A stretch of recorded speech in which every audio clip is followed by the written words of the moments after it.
Okay, so good afternoon, everyone, and welcome to this webinar on the gut-thyroid axis. And as always, good morning, good afternoon, good evening if you are listening to the recording. So the objectives today are very simple. We're going to introduce the gut-thyroid axis. We're going to summarize some of the testing that we can consider if we are struggling with some form of thyroid dysfunction, or for that matter, gut dysfunction.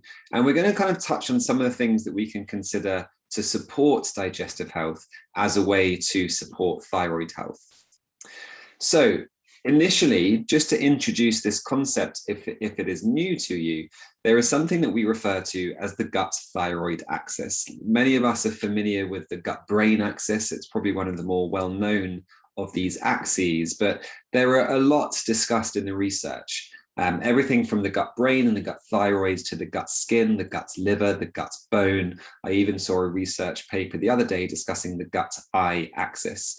And what we're starting to understand is that especially the microbiome within our intestine and the metabolites that it is producing are influencing distant organs and distant tissues such as the brain, the eye, the liver.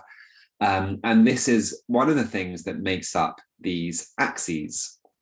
So the gut-thyroid axis is just this very simple concept that there is a bidirectional relationship between the two, and that thyroid function is going to influence gut function, and gut function is going to influence thyroid function. So we have to, in some ways, rule one of these in or out when we are struggling with the other. Now, signs and symptoms that you might be experiencing some thyroid dysfunction range from well-known things such as weight gain and lethargy or fatigue, through to depression, muscle cramps, puffiness of the face or the eyelids, dry skin, dry hair, slow wound healing. You know, if you cut or graze yourself, have you noticed that it seems to take quite a long time to heal? Or you might notice in a blood test that you have elevated cholesterol. You might notice that your hands and your feet are often cold as a result of poor circulation, a symptom of thyroid issues. We're going to be focusing today on the fact that thyroid dysfunction can contribute to quite a broad list of symptoms associated with gut health, ranging from heartburn through to constipation. And that constipation might be contributing to some of the other symptoms that we can experience, ranging from bloating, in extreme cases to vomiting, through to flatulence and abdominal discomfort. So these are symptoms that we can cluster together and refer to as irritable bowel syndrome. But as you can see, that IBS, those symptoms associated with gut health, may be driven by actually something like thyroid dysfunction. Now, it's important to appreciate that in the developed world, the most common cause of an underactive thyroid is actually Hashimoto's. Hashimoto's is an autoimmune condition associated with the thyroid. We can evaluate this based on thyroid antibodies that aren't, in my experience, routinely tested in conventional medicine, but it's incredibly important that we have these antibodies tested as a way to evaluate whether someone may have Hashimoto's. Now, the fact that it's the most common cause of an underactive thyroid means that there is going to be a good subset of people who have been diagnosed with an underactive thyroid who may not have had their antibodies tested and therefore may not have been told that actually they have an autoimmune condition. Interestingly, there is a 10-to-1 ratio in female to male prevalence as well. Now, just to kind of briefly summarize potential causes of Hashimoto's before we really dive into the gut-thyroid connection, you can see them here.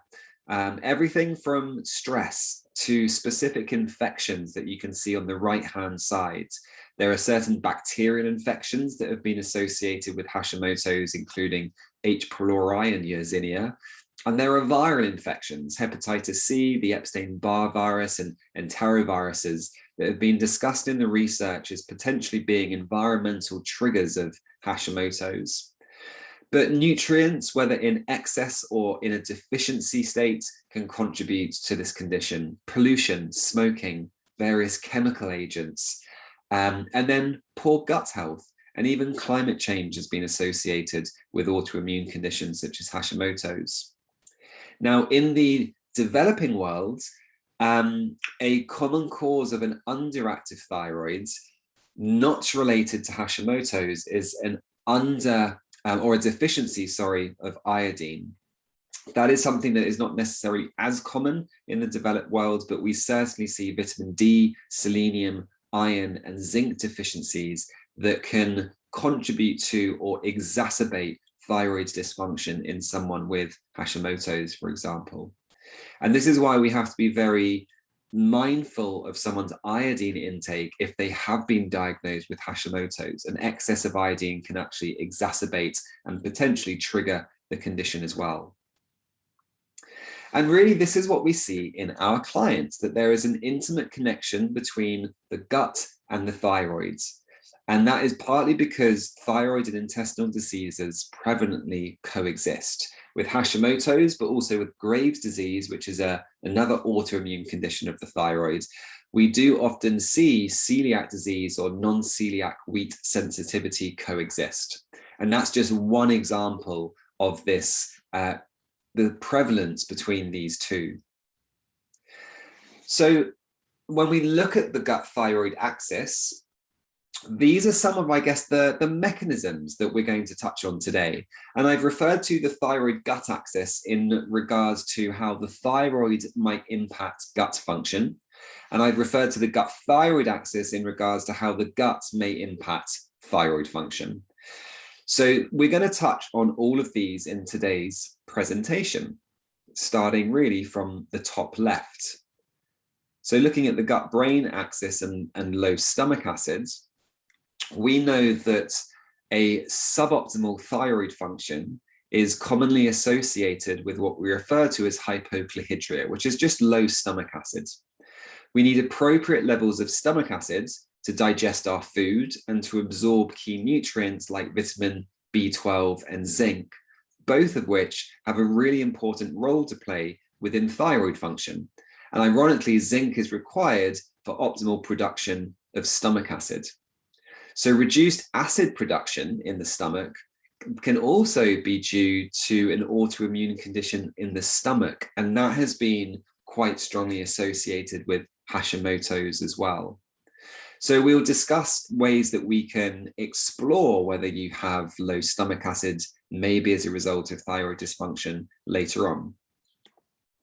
It's also important to appreciate, though, that if you're on levothyroxine, because you've been diagnosed with an underactive thyroid, we need appropriate stomach acid. We need appropriate pH levels in the stomach to actually absorb the medication. So it's really important to consider this. Do you have symptoms that may indicate you have low levels of stomach acid? This could be related to bloating, constipation, or some upper GI symptoms like indigestion, heartburn, or reflux. And then what about motility? Well, we also know that thyroid's function is important to maintain good motility through the digestive tract. And that really means all the way through the digestive tract. So hypothyroidism has been associated with reduced motility in the esophagus, as well as in the stomach, which means that essentially food could be hanging around for a longer time period in the stomach, contributing to some of these symptoms that we've listed. In extreme cases where that gastric emptying or stomach emptying is significantly delayed, that can actually be a cause of the vomiting that is very occasionally experienced in those with thyroid dysfunction. We have the biliary system. The biliary system refers to your liver, your gallbladder, and your bile. And the general principle here is that bile can be produced in the liver and it can be stored in your gallbladder. And at meal times, when you're eating some fatty foods, the gallbladder is going to squirt some bile into your small intestine, not only to help digest the fats within that meal, but bile also supports motility. It helps the passage of food through the digestive tract. And it also has antibacterial properties. So any of you that have followed our work on SIBO, for example, small intestine bacterial overgrowth, will know that bile is a natural internal defense mechanism for SIBO, meaning that if we have imbalances in our bile, if it's become quite thick and sluggish, perhaps as a result of an underactive thyroid, we're going to be more prone to developing an overgrowth of bacteria in the small intestine. Now, thyroid impacts the composition of bile and its ability to flow.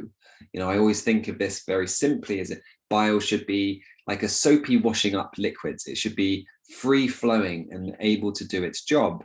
But in a situation of a thyroid deficit or a thyroid hormone deficit, the bile becomes a little bit more like molten lava. It becomes thick and more stagnant and is not able to do its job as effectively. We've already mentioned that a symptom of an underactive thyroid can be elevated levels of cholesterol and impaired liver cholesterol metabolism, diminished bile secretion, referring to this kind of molten lava to some degree, and a reduced ability to relax a certain sphincter within the biliary system are all mechanisms that mean that in someone who is hypothyroid, they may be at a greater risk of gallbladder stones or common bile duct stones. And also, as we'll see later, SIBO, small intestine bacterial overgrowth, as a result of these changes to the biliary system, but also, as we've already mentioned, changes to the motility within the intestine. Just as a little side note here, non-alcoholic fatty liver disease, this is becoming increasingly diagnosed in the modern world, and there is a relationship between an underactive thyroid and non-alcoholic fatty liver disease. So if you were diagnosed with NAFLD, you really want to make sure that your thyroid is being comprehensively evaluated. So let's look at SIBO. So we've mentioned that to prevent SIBO from occurring in the first place, and SIBO stands for small intestine bacterial overgrowth, we need healthy levels of stomach acids.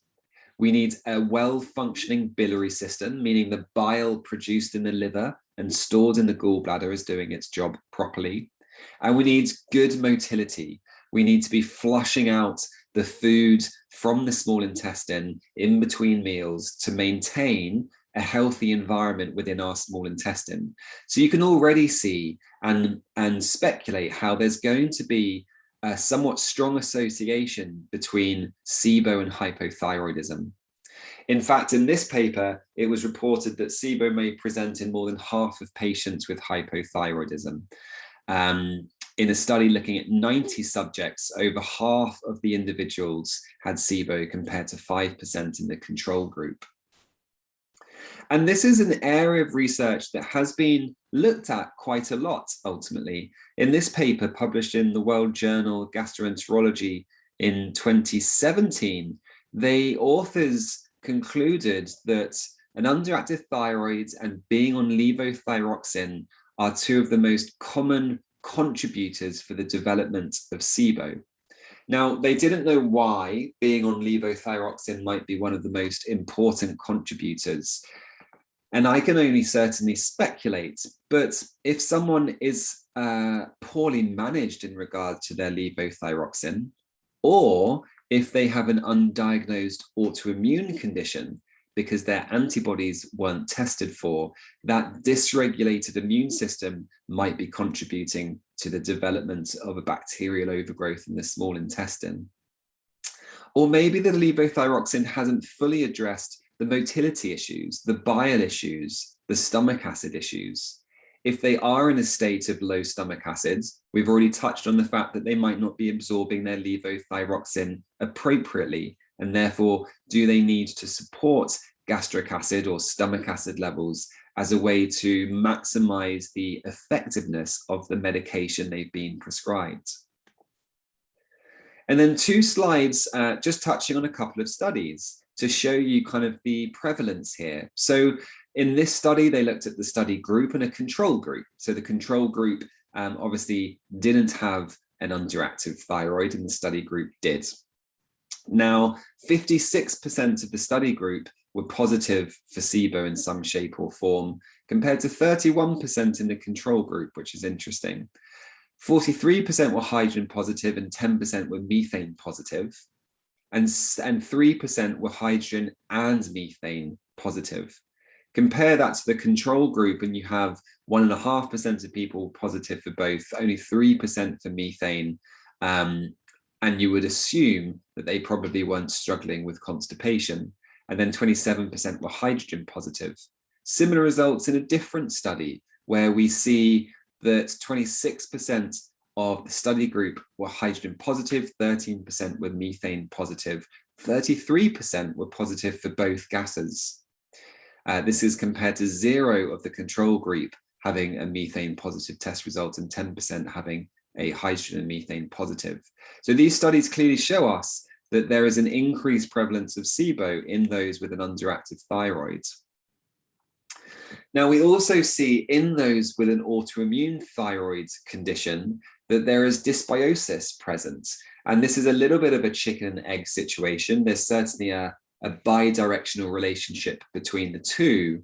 But in this paper, the authors found that certain bacteria like bifidobacterium and lactobacillus were decreased in the group of individuals that had been diagnosed with an autoimmune thyroid disease. But they also found an increased amount of certain sort of pro-inflammatory, slightly more harmful bacteria, such as Bacteroides fragilis, and that was compared to a control group again. So we see that this ecology, this environment of organisms within the small or large intestine seem to be significantly altered in those with thyroid dysfunction. So we see a lot of evidence that intestinal dysbiosis and imbalance in the bacteria within our gut, an overgrowth of bacteria, but also increased intestinal permeability, this concept of leaky gut, favor the development of Hashimoto's thyroiditis. So we need to be thinking about these things. Could you have SIBO? Could you have an overgrowth or an imbalance in bacteria in the large intestine? Do you have intestinal permeability, aka leaky gut? Now, another thing that's important to mention is the microbiome, especially the bacteria within our intestine, are producing all sorts of different metabolites. And it's often these metabolites that are influencing our systemic health, including the immune system and therefore autoimmune conditions. Some of the most researched metabolites are what we refer to as short-chain fatty acids. These short-chain fatty acids modulate our immune response. They are anti-inflammatory generally. And some of them, in particular one called butyrate, is the main food for the cells that make up the lining of our large intestine. Butyrate, this short-chain fatty acids, has also been linked with elevated levels of a certain type of immune cell called T regulatory cells in the large intestine.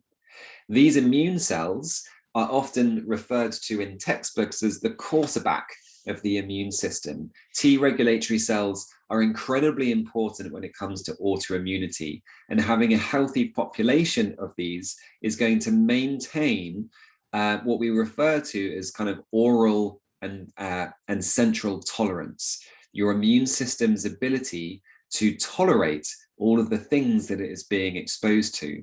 A break in tolerance is one of the ways that we go on to develop an autoimmune condition. So what we're saying here is that metabolites of our bacteria, especially short-chain fatty acids, and the main one being butyrate, are anti-inflammatory, help maintain a healthy gut lining, i.e. reduce the risk of leaky gut, and manage our immune system, especially around these T regulatory cells, and therefore reduce our risk of developing an autoimmune condition such as Hashimoto's. We will touch on how we can support the bacteria and these metabolites in a little bit. So let's flip this round and look at the other side of the axis. Well, we know that our microbiome influence nutrient status and nutrient uptake and nutrient sort of metabolism or degradation. And that includes nutrients that are essential for optimal thyroid function, including selenium, iron, and zinc, among others. So a healthy microbiome is going to be able to support a healthy nutrient status, which is therefore going to supply the building blocks for a healthy thyroid. But they've also discussed in the research how our microbiome acts as a reservoir, potentially, of thyroid hormone. So in a rat study, scholars demonstrated that the intestine is actually the largest organ pool of iodothyronine outside of the thyroid itself. These are enzymes that have the capacity to produce thyroid hormone. In other words, the gut microbiome impacts both internal and external thyroid hormone at practically every level, is another quote from the research. Because the microbiome and the stomach as well are impacting levothyroxine. They're impacting the capacity to convert T4, an inactive thyroid hormone, into T3, the active thyroid hormone. And it's T3 that is going to be getting into the cell and doing its stuff, put very technically, meaning that T3 is the biologically active hormone. That means that we have to have adequate levels of T3 as well as T4 for a healthy thyroid function. Now, we've already mentioned immune modulation. Ultimately, these short-chain fatty acids like butyrate are really supporting immune tolerance. They strengthen the integrity of the gut lining. We mentioned in the slide that looked at all the potential causes of Hashimoto's, we mentioned H. pylori. Now, this is really interesting because not only do we see a correlation between H. pylori and Hashimoto's, but we also see in studies that the eradication of H. pylori actually decreases the levels of thyroid autoantibodies. And that suggests that H. pylori might actually be involved in the development of the autoimmune thyroid condition. So in summary, what we see is that our microbiome in the gut is regulating and modulating our immune system. And that is important to reduce our risk of going on to develop an autoimmune condition such as Hashimoto's. But if we have an imbalance in our microbiome, we're more likely to be experiencing increased intestinal permeability, aka leaky gut. If genetically we are susceptible, we're at a greater risk of going on to develop celiac disease or non-celiac wheat sensitivity. And these things have been associated with autoimmune thyroid diseases. Now, not only that, but our microbiome, as we've discussed, is influencing micronutrient status and including key nutrients from a thyroid function perspective. So if we are deficient in nutrients as a result of dysbiosis, again, we're at a greater risk of having compromised immunity and going on to develop either a primary hypothyroid state or an autoimmune thyroid disease. And in this paper, they talk about how probiotics may be able to help in each of these sorts of situations. Probiotics may help modulate the immune system, might help support nutrient status, and might help restore balance to an imbalanced microbiome. So we've got lots of really powerful ways that we can intervene from this perspective. So if you're left scratching your head thinking, well, this is all really great information, but how can we start to apply this? Well, if you have an underactive thyroid, we need to potentially rule out certain things. Now, your symptoms will help us understand where we may need to go. So if you're experiencing bloating and constipation or diarrhea, and abdominal pain, or some heartburn, indigestion, reflux, there's an argument to consider doing something like a SIBO test, small intestine bacterial overgrowth. We've seen in the studies that there is an increased prevalence of both hydrogen positive and methane positive breath tests in those with an underactive thyroid. We can go and look at the microbiome. Are there imbalances there that could be influencing all of these different mechanisms that we've been discussing? You know, microbiome testing will be looking at the bacteria that produce butyrate, this short chain fatty acid that has such a key role to play within immunomodulation. Good gut tests will also be looking at leaky guts, looking at a marker called zonulin, which can be really helpful. Intestinal permeability, aka leaky gut, may be contributing to a dysregulated immune system, might be contributing to systemic inflammation, and some theorize is an essential component of autoimmune diseases. It's important that if you have had your thyroid tested, that antibodies were included in that thyroid test. If they weren't, then I would recommend considering doing a comprehensive thyroid panel, which is going to look at the usual things such as thyroid stimulating hormone and T4 and T3, but it should include these antibodies, TPO and TG as well. That is how you will understand whether there's an autoimmune component to your thyroid dysfunction. I've been taught, and what makes sense is that sometimes conventional medicine practitioners don't look at those antibodies because it wouldn't change how they support you. If you have an underactive thyroid, they're going to prescribe levothyroxine, for example, even if those antibodies came back positive. But from our perspective, there are things that we would want to go and further investigate and things that we would want to do to support you to try and bring those antibodies back down and to put that autoimmune condition into remission. Obviously, you want to be thinking about nutrient status. You can test all of the nutrients that we have mentioned today: iodine, vitamin D, iron, selenium, zinc, and I've added vitamin A there because it has such an important role to play within our immune system. And then we've mentioned the concepts of a low stomach acids, and we've mentioned motility a lot as well. And while there are some tests that are available in conventional medicine, they're not always easy to get to. It requires referrals from a GP to a gastroenterologist, and then often referrals from a gastro. But you can do some things at home that might not have the best evidence behind them, but make complete sense. So, for example, you can do an apple cider vinegar test to see how you feel if you were to take a spoonful of apple cider vinegar. A slightly further step forward is to actually buy the supplement betaine hydrochloride and to take a capsule of betaine hydrochloride at mealtime. The idea here being, if you have appropriate levels of stomach acids and you take a capsule of betaine hydrochloride, that you may experience some symptoms of heartburn or something similar. And that would be an indication that you've over-supplemented. You've already got appropriate amounts. What a lot of people experience is nothing. They don't notice anything by taking 1, 2, sometimes 3, 4, 5 capsules of betaine hydrochloride, which theoretically indicates that that person has a low level of stomach acid and may benefit in the short term by supplementing betaine hydrochloride.